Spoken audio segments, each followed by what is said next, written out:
good morning, everyone. It is a great pleasure to welcome my colleagues from Lithuania, Latvian, and Estonia here today, our close Baltic allies, our close Baltic partners. It's very fitting that we come together today in a number of ways. We'll be celebrating the 20th anniversary of their accession to NATO, something we very much look forward to, as we also have the 75th anniversary celebration of NATO itself coming up in Washington in just a few months' time. But as important,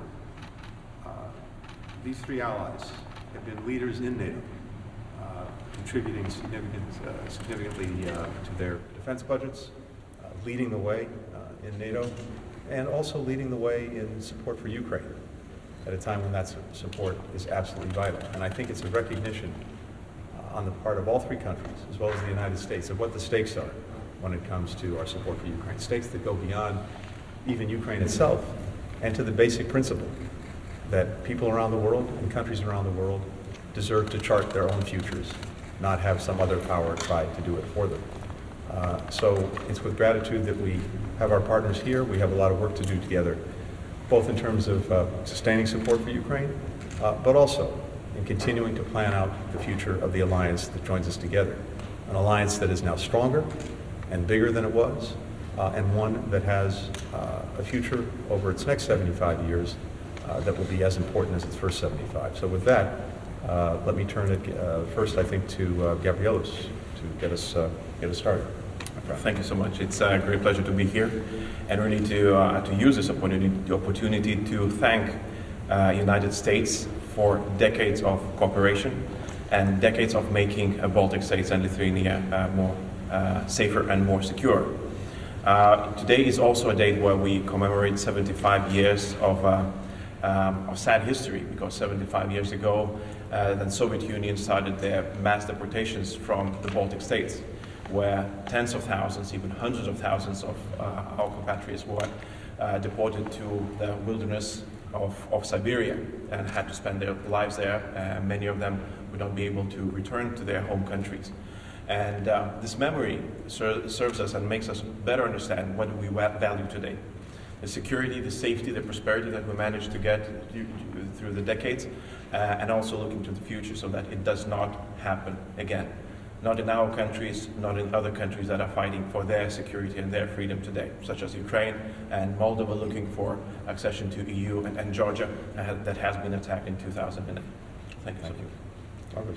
Thank you for receiving us. And as you mentioned as well, this week we are celebrating 20 years of full membership of NATO. And I can say, I think very honestly, that probably without that membership, we couldn't stand here as a free foreign minister of three independent countries, because Russia is not following the understanding of international law and the rules. So we are very happy about these transatlantic relations, what we have, and our meeting will focus on that as well. But as our good friend Gabrielius said, today is a sad day. 75 years ago, 100,000 of our people were deported. And exactly the same thing is going on in Ukraine at the moment when we're meeting. So it is very crucial that we will support Ukraine to win the war. So that's what we are doing all together. So thank you for this opportunity. John. Thank you very much, Tony. It's a great pleasure to be here.